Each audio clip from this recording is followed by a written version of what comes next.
You're okay. Okay. Since last night, New York City has been in near blizzard conditions.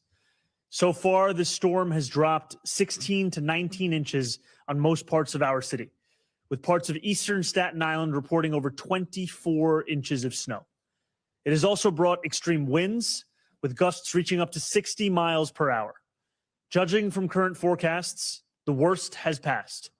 Conditions have begun to moderate, but there is still more to come. Snow is projected to linger through the afternoon, with another 1.5 to 2.5 inches expected by 8 p.m. Wind gusts are expected to remain as high as 40 miles per hour into the evening. New York remains in a state of emergency. The travel ban has ended today at noon, but a hazardous travel advisory remains in place through midnight tonight. I continue to encourage all non-emergency traffic, cars, trucks, scooters, and e-bikes, to remain off the roads. We are plowing streets and doing everything we can to keep our roadways clear so that emergency vehicles can get through. Every vehicle that stays off the road makes that work that little bit easier. These are dangerous conditions. Not only is snow continuing to fall, accumulated snowfall and refreezing have made it hazardous to travel. If you can, remain indoors. If you must leave your home, please rely on public transit. I am grateful for our tireless agency teams who have been working nonstop to prepare our city for this blizzard and to keep New York running. This has been a full-force winter weather response operation, with 2,600 sanitation workers deployed on every 12-hour shift and over 2,300 plows, including 700 salt spreaders mobilized citywide. In addition, DSNY has employed 575 emergency snow shovelers across our city last night, with more than 800 shovelers on the morning shift today. Despite the active blizzard, they were able to clear over 1,600 crosswalks, 419 fire hydrants, and almost 900 bus stops overnight. And that does not include what they have cleared since this morning. Amidst this, DSNY has been hard at work to expand their supervision capacity for the snow shoveler program. And as of today, they can now deploy 1,800 New Yorkers per shift. Due to the historic nature of this blizzard, we've increased pay to $30 per hour. You can walk into any DSNY garage until 8 p.m. this evening and then starting again at 9 a.m. tomorrow. All you need to bring is 2 forms of ID to ensure you get paid. In addition to DSNY, the DOT has also cleared over 1,300 sheltered bus stops so far. All of this is managed through DSNY's Blade Runner 2.0 system, which monitors plowing and salting in real time. You too can track their live progress via our plow tracker at nyc.gov/plownyc. As of 12:30 p.m., DSNY has distributed over 50 million pounds of salt and plowed over 99.5% of city streets at least once. As heavy snow continues to fall, every single street in every single borough will be plowed as many times as necessary to make it safe for emergency travel. As I mentioned earlier, parts of Staten Island are being hit hardest by this winter storm. In addition to existing efforts, DSNY is deploying 65 further pieces of equipment to Staten Island, and the NYPD Tow Truck Task Force is now operating especially heavily in the borough to free stuck vehicles, which include MTA buses. Our teams will continue to salt again and again throughout the day. This work has been a testament to the whole of government coming together to tackle a shared challenge. The NYPD Highway Patrol will continue escorting DSNY to facilitate the salting and plowing of our streets. And the Down Trees Task Force has been coordinating across the 5 boroughs. Again, I'm imploring New Yorkers to stay off the roads. The fewer passenger and commercial vehicles need to be assisted, the quicker we can respond to plows and emergency vehicles. And if you can cook at home, please do so instead of ordering food to be delivered, given the conditions. I hope our students enjoy their snow day today and stay warm and safe throughout, but I do have some tough news to share. School will be in person tomorrow. You can still pelt me with snowballs when you see me. Alternate side parking will be suspended through the week. NYC Ferry remains suspended for the rest of today, while the Staten Island Ferry is running half-hour service through the day. A decision will be made on tomorrow's service for both the Staten Island and NYC ferries later today. All public libraries across the city remain closed today. An update on reopening tomorrow will be made and shared later this afternoon. City buildings will be back open to the public tomorrow for in-person city services. Code Blue remains in effect, and an enhanced Code Blue has been extended through Wednesday morning. Throughout this storm, our outreach workers have continually canvassed all 5 boroughs, helping homeless New Yorkers find shelter. Last night, outreach workers made 79 placements. I want to be very clear. If you need warmth and shelter, it is available to you. This morning, our Department of Social Services accelerated the opening of another 100 low-barrier stabilization beds in Upper Manhattan, building on the additional capacity we added during the historic cold snap a few weeks ago. Across our city, we have had 22 warming buses, 11 health and hospitals warming spaces, and 13 school warming centers open. Our health and hospitals mobile warming units have been redeployed to provide clinical assistance, warm food, and clothing. By this afternoon, we will have 15 mobile warming units citywide. Our on-point overdose prevention centers were also open all of last night and will remain open today and overnight tonight as well. I continue to ask New Yorkers to check in on those who may be struggling. If you see someone in need of warmth or shelter, please call 311 immediately so outreach workers can assist. In a Code Blue, these 311 calls will be rerouted to 911. You can also call 311 directly from our Link NYC kiosks or use them to find the locations of warming centers across the city. We are aware that there were power outages across the city, including over 11,000 New Yorkers in the Rockaways who were without power this morning. NYCM dispatched field personnel to check conditions and make repairs. Power has already been restored to more than 8,000 of those New Yorkers.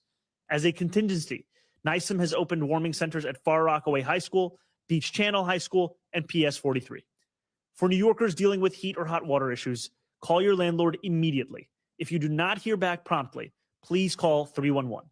HPD staff is working overtime and is on call to help. NYCHA has deployed additional staff this weekend, including technical teams, to respond to elevator, heat, and any other repair issues that may arise. If you are a NYCHA resident dealing with a non-emergency issue, please call 718-707-7771 or submit a work ticket through the My NYCHA application. Lyft began clearing operations at City Bike stations this morning and have cleared 20 stations as of 11:30 a.m. With additional vendors starting at different points throughout the day, we expect their progress to rapidly accelerate as the afternoon continues. And operational agencies have been working to clear fire hydrants, crosswalks, and bus stops around their property as well. While DSNY continues to prioritize snow response, there will be delays in collection. There will be no collection of any material today, February 23rd, or tomorrow, February 24th. We will provide an updated plan on trash collection by end of day tomorrow on what collection will look like for the rest of the week. When we share that plan, we will be prioritizing trash and compost. Recycling will continue to be delayed into the following week. Please hold your recycling and wait to put it out until next week, as you would after certain holidays. Our mandate for property owners to clear 4-foot wide paths across all sidewalks remains in effect. We issued more than 4,000 violations after the last storm. We do not want to issue as many citations again. So please, if you are a property owner, do your part, clear the snow, and help make our city passable for our neighbors, especially those with disabilities. For those shoveling, take it slow. This snow is exceptionally wet and heavy. Your health comes first. Please protect your back and your heart by working slowly and make sure that you're taking frequent breaks. Older adults should stay indoors and should avoid shoveling. The coastal flood warning for low-lying coastal parts of our city ended at 5 a.m. this morning. There are no current warnings issued for our coast flood zones. For those in flood zones or basement apartments, Notify NYC has a special category to alert you in the event that flooding happens. You can sign up at nyc.gov/notify. I urge all New Yorkers to sign up for Notify NYC by texting Notify NYC to 692-692 to receive immediate updates on forecasts and conditions. You can also visit nyc.gov/be-ready for more information. I know that this is a city full of people who do not like to sit still. And yet, as the snow continues to fall and conditions remain dangerous, I am asking you to do just that. Turn on that crackling fireplace YouTube video. Call that relative whose WhatsApp you haven't responded to. Make an enormous pot of soup and bring some to your neighbors upstairs. And above all, stay warm, stay inside, stay prepared, and stay safe. Thank you very much. And now we'll hear from our NYCM Commissioner, Christina Farrell.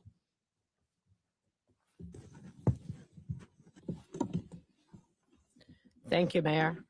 We've been working around the clock with all of city government to respond to this blizzard. We are coordinating any resources and support needed to get the city running and keep New Yorkers safe. We've been here at the Emergency Operations Center since 6 a.m. yesterday morning, and we continue to work 24/7 on storm response. We have 50 different partners with us here, city agencies like police, fire, parks, transportation, also the MTA, Port Authority, Con Ed, PSEG, and nonprofit partners. We have also activated the citywide continuity of operations plan to ensure essential city services are continuing throughout the storm. We are coordinating with Con Ed on real-time power conditions. Roughly 3,000 Con Ed customers are currently without power across the city. Con Ed crews are working on restoring service. As the mayor noticed, as he mentioned, the largest outage was in PSEG, Long Island, in the Rockaways. Much of that has been restored, and we do have the 3 warming centers open as long as they are needed. The tow truck task force is activated and has already cleared many disabled vehicles from city streets, including 10 ambulances and at least 1 MTA bus. As noted, the Down Tree Task Force is hard at work with the Parks Department and emergency crews responding to reports of downed trees and hazardous conditions. We've received more than 300 reports of downed trees so far. We expect more as people start to head out of their homes and report conditions around their neighbors. If there are trees out around the city, you can call 311 and report those downed trees. Our neighborhood partners that are part of our Strengthening Communities program activated ahead of this storm, as they did with the other storms last month. And we have 29 neighborhood networks who are out supporting local response operations. Our New York City Community Emergency Response Team volunteers are activated. They're assisting throughout the city to safely clear hydrants to support potential fire department operations. Thank you once again to all our CERT members hard at work across the city.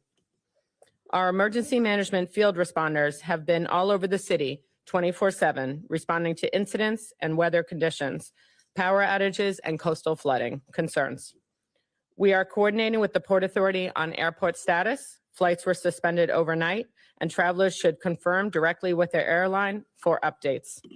We are keeping thousands of city, state, and regional partners informed through nonstop interagency calls with public and private sector partners and businesses, utility providers, transportation agencies, nonprofit and faith-based institutions, and elected officials.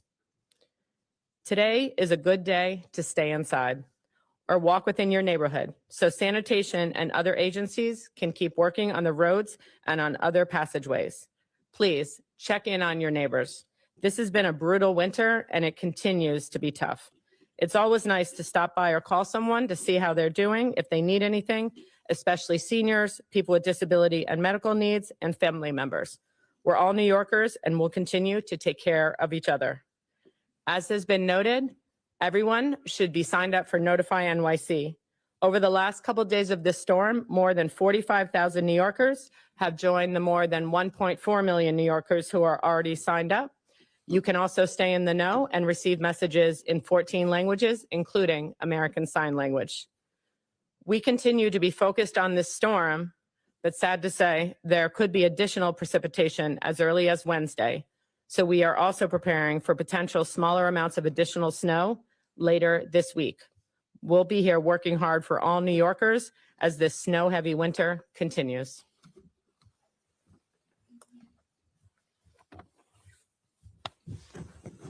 Good afternoon. As the mayor said, we have 2,600 sanitation workers out there on every shift, working 12-hour shifts, day and night, night and day, for as long as necessary to get our city moving safely. They are operating 700 salt spreaders and more than 2,200 snow plows, working to clear streets, highways, and protected bike lanes from snow and ice so that they are passable as soon as possible. These men and women are assisted by more than 1,400 emergency snow shovelers, again, working on both night and day shifts. Emergency snow shovelers began clearing pedestrian infrastructure last night, far sooner than in previous storms, and they are continuing this work today and in the coming days. Additionally, our partners in city government, DEP, DOT, Parks, and NYPD are also assisting with snow clearing efforts, and hundreds of pieces of outside equipment from these agencies are out there now alongside the SNY. We are actively employing new tracking mechanisms to oversee the clearing of unsheltered bus stops, crosswalks, and fire hydrants. While these areas are the responsibility of the property owner, we know that the safety of all who use our sidewalks is paramount, and we are stepping in immediately to clear more of the city than ever before. But remember, it is snowing now, and the snow will continue to accumulate on those areas. Fortunately, temperatures are forecasted to be much warmer than they were in the days following Winter Storm Fern, and that will help in snow clearing in the coming days. It also makes our salting operations more effective, but make no mistake, I have been with this department since 1999, and this is one of the biggest snow events I've ever seen. These massive snow totals are coupled with strong winds, meaning massive snow drifts across the city as we plow streets across 5 boroughs. Many of them are covered in snow almost immediately. When the snow does stop falling this evening, property owners will be required to clear a 4-foot path along sidewalks wide enough for pedestrians, wheelchairs, and strollers to pass. If a property sidewalk includes an unsheltered bus stop or curb ramp, property owners are required to clear this as well. Again, while we are stepping in to assist in this work, we will be issuing summonses after the storm for property owners who do not meet this responsibility to keep their neighbors safe. And as snow gives us a beautiful white blanket across our city, please know that this is not an excuse to litter or to not clean up after your dog. We all deserve a clean city. Finally, New Yorkers should know, DSNY is working to ensure your safety. While the travel ban is no longer in effect, please do your part for yourself and for the strongest by staying off the roads while we continue our operations. If you absolutely must drive, please drive slowly, safely, and carefully. Conditions today may continue to be dangerous. Stay inside, stay safe, and follow for updates on social media or via Notify NYC. Thank you.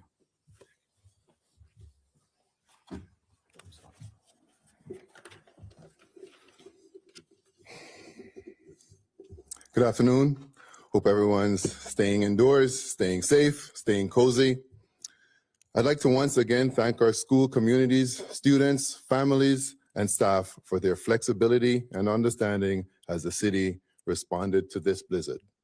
I'm pleased to announce that based on clear guidance and clear assessment of conditions, all schools will be fully open and operational tomorrow. I want to recognize facilities, custodial, and school teams who've been working around the clock to remove snow and ice, clear paths, and prepare classrooms for students' return. The team efforts have been nothing short of extraordinary. Normal programming and extracurricular activities will resume. The safety and well-being of our students and staff is our top priority, and we will continue to monitor conditions closely.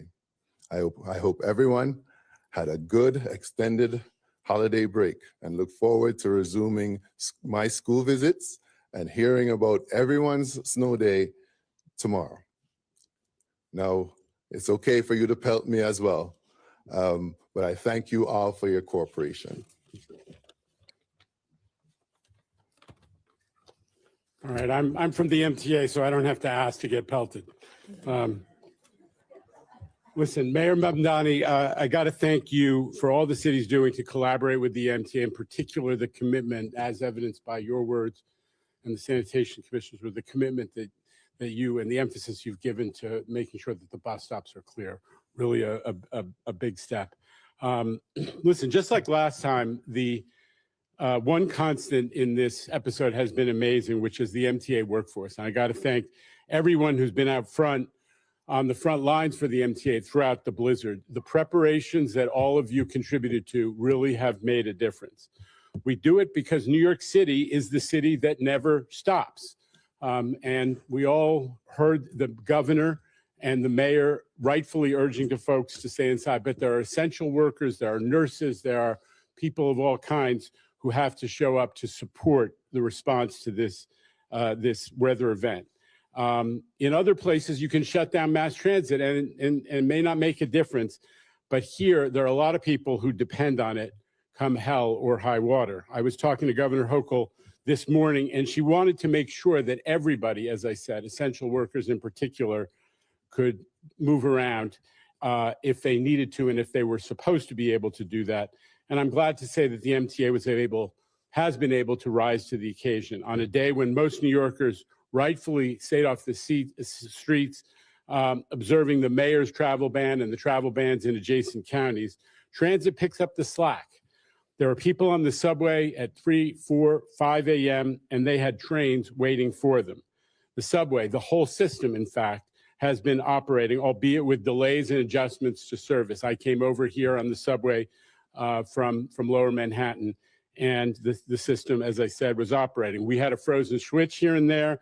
There was a power outage that impacted the Rockaways. But given the magnitude of this storm, the subway's team has done an incredible job, especially with those outdoor parts of the system. Now, the buses have been running as well with delays and some detours as the plowing makes progress. There have been isolated problem areas where buses have gotten stuck, but we are working with the team that the mayor has assembled to address those particular areas. And as I said, buses are rolling. As predicted, Long Island was hit really hard, which is why early this morning we did make the responsible decision to suspend Long Island Railroad service so we could focus on clearing the snow. The last thing we want to do is have anybody stranded en route anywhere. And we've been clearing the snow with the work trains and running trains on the tracks at Long Island just to keep the tracks clear of ice. I'm glad there weren't hundreds of Long Islanders who were on board those trains at risk of getting stuck. So we need to wait for things to slow down in Long Island, where the winds have continued and the accumulations have continued, before we can safely set a time for the resumption of service. We are planning to run some service on Long Island Railroad tomorrow, but exactly how much is still a work in progress. Meantime, the Metro North operation is continuing, albeit with reduced service. Tomorrow, we're planning to run what we call an enhanced Saturday program, which is about 2/3 of normal weekday service. As always, we say to our customers, please stay tuned to all of our customer service channels and the latest information on the MTA app, the Train Time app, social media, and especially the MTA service alerts system. So thank you again to the mayor and to the governor, who's been watching it very closely and has been in touch with the MTA throughout. Questions on topic, please. Go ahead, Chris. On topic, Mr. Mayor. I want to ask you a little bit about the travel ban, which anecdotally at least kept a lot of privately owned vehicles off of the public roadways, making those roadways a lot safer and a lot easier for the rest of the people to do their job for the city. So 2 quick questions on that. 1, why not extend it as Westchester did? And 2, have you ever thought about maybe extending that kind of thing to other emergency situations, like where public safety is paramount, like New Year's Eve, Halloween, other big World Cup coming? I can tell you that for right now, my focus is on this blizzard and this storm. However, following the conclusion of it, it is always an opportunity to reflect on longer standing city policy. On the first part of your question, we have seen that the worst of the impacts of this blizzard have, especially relating to our ability to manage vehicular traffic, have passed. However, these continue to be hazardous, which is why we still have a hazardous travel advisory in place. Now, we also know that this storm has hit different parts of the city in different ways. We're looking at average totals in most neighborhoods of 16 to 19 inches, and then we're looking at parts of eastern Staten Island and we see 24 inches. So in terms of a citywide approach, it is still one where we have the travel advisory. The ban has come to an end. However, we are also looking to redeploy our resources to make sure that every neighborhood can recover as quickly. Yeah, 2 quick questions. On the travel ban, was anyone actually issued a misdemeanor for violating it last night? And then secondly, you mentioned 79 homeless shelter placements. Did any go on when people didn't accept shelter, and were there any fatalities? So I will start on your second question and then go into your first. So as of now, we are not aware of any deaths related to this blizzard on our city streets or in public areas. And overnight, as you had mentioned, DHS made close to 80 placements. These were placements that was done as a result of their outreach across all 5 boroughs, and there were placements into low barrier shelters as well as warming centers. These are in addition to the 85 or so placements that were made the night before that I had referred to in yesterday's press conference. In terms of your first question, we can get back to you on the question of violations. Go ahead. Just a quick addition to that, have there been any involuntary removals done so far during this storm? Not during this blizzard. Joe? Mr. Mayor. Hey, how's it going, Joe? Good. I had a question about the school cancellation. Can you explain a little bit more the thought process behind this? Like, are students, do they normally take their electronic devices with them when they go for a vacation? Did the city remind them to do so before this one, in case something like this would happen? And I guess I'm asking because before the last storm, you talked about how tight the schedule is and how, there's really not a lot of room for a margin of error. It is exactly as you say in terms of the tightness we have with the schedule we're operating under. This is a schedule that is a reflection of state law that mandates 180 days of instruction. And the confluence of circumstances we were facing would create what you might call the perfect storm between a historic blizzard, the first that we've seen in 10 years, coupled with the fact that students and teachers had been away for a break, which both meant that there were a number of students and teachers who would potentially be stranded in trying to come back into the city for Monday schooling, but also that unlike in the prior winter storm, where we could take the steps in advance on Friday or Thursday to ensure that we were sending students home with their devices, this was all being done in response to a previously scheduled break. All those things together brought us to the conclusion that we should apply for a waiver from the state, and we are incredibly grateful to the State Commissioner of Education for having granted that waiver. And then Dan. Are certain people being able to get into school buildings tomorrow, teachers and staff, some teachers who live in the surrounding area? Are there concerns about the roadways tomorrow morning? So I will pass it over to Kevin in a moment to speak a little bit more specifically to that. But what I will tell you is I'm incredibly appreciative of the fact that we've had more than 8,000 DOE workers who have been doing the preparation work for exactly this purpose. Yesterday, today, cleaning out and making sure that our schools are ready for our students, and they're also ready to serve them with a warm meal. Appreciate the thoughtful question. Yesterday, we staffed our emergency operations center for 24/7 in person, and we made sure we deployed all 8,000 employees to make sure that we're clearing every bit of our school property across our 1,400 physical properties. We definitely know that mass transit tomorrow and our school buses will be up and running, so we anticipate all our students and staff make every effort to get to school tomorrow, but we will make sure we're down to asphalt and concrete sidewalks at every school, and our monitoring keeps going through the emergency operations center tonight. So we're staffed and ready for tomorrow. Thank you. Dan, go ahead. Mr. Mayor, I heard you and what your other agency heads say that even though the responsibility for sidewalks and bus stops would be a vendor or a private landlord, city workers are doing the job of keeping them clear. Was that a lesson learned from last time when a lot of New Yorkers, I'll say including myself, complaining, couldn't cross the street, so bus stops blocked, corners blocked? Is this the lesson learned that just get it done and then fight with the private landlord or the vendor later? I think part of this is a reflection of the fact that we have to ensure that each and every New Yorker is able to navigate their own city, no matter what their mode of transit is. And that means if they're a pedestrian, if they're a cyclist, if they're riding the bus, taking the train, or if they're driving their car. And like you said, Dan, last time around, we saw around 4,000 citations being issued to property owners for the violation of this requirement. However, we know the importance of ensuring that these crosswalks, these sidewalks are not just passable in a technical sense, but also passable with a 4 feet, so that New Yorkers who are using wheelchairs or with a stroller, that they can actually get around.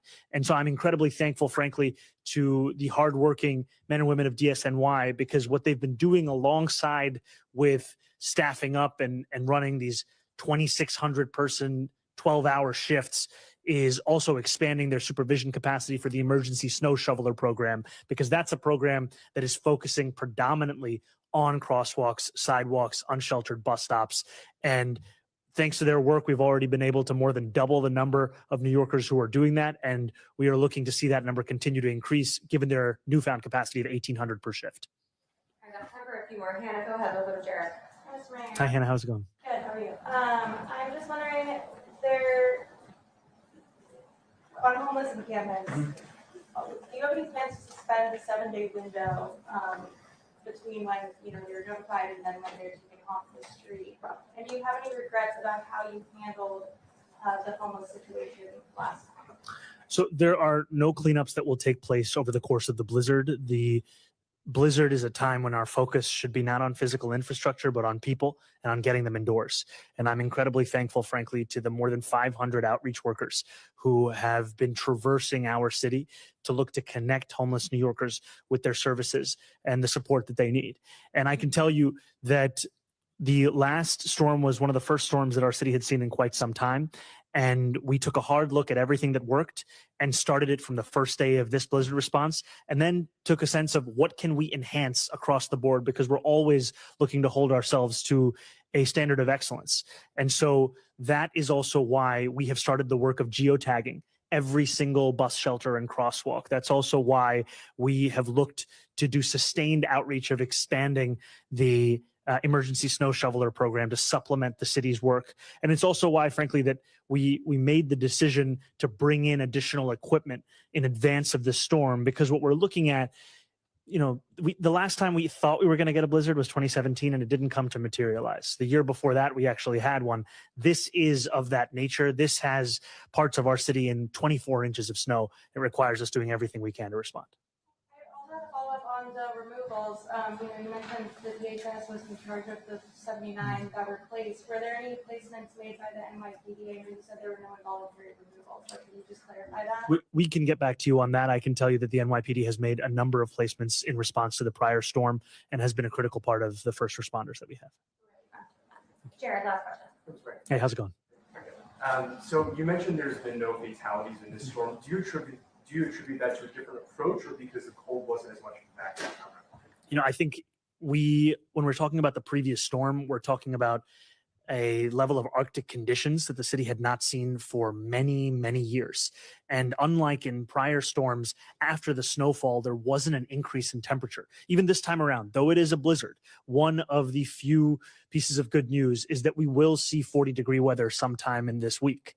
The previous time we were seeing sub-freezing weather for day after day after day. There was a period where it was colder in New York City than it was in Antarctica. And that is the chief reason that the city was facing an extended period of hazardous conditions. And this time around, we're seeing it'll be a much shorter runway. And also, we're always looking to enhance the work that we're doing to ensure that New Yorkers are getting exactly the kind of service and response they deserve. Thank you. Thank you so much.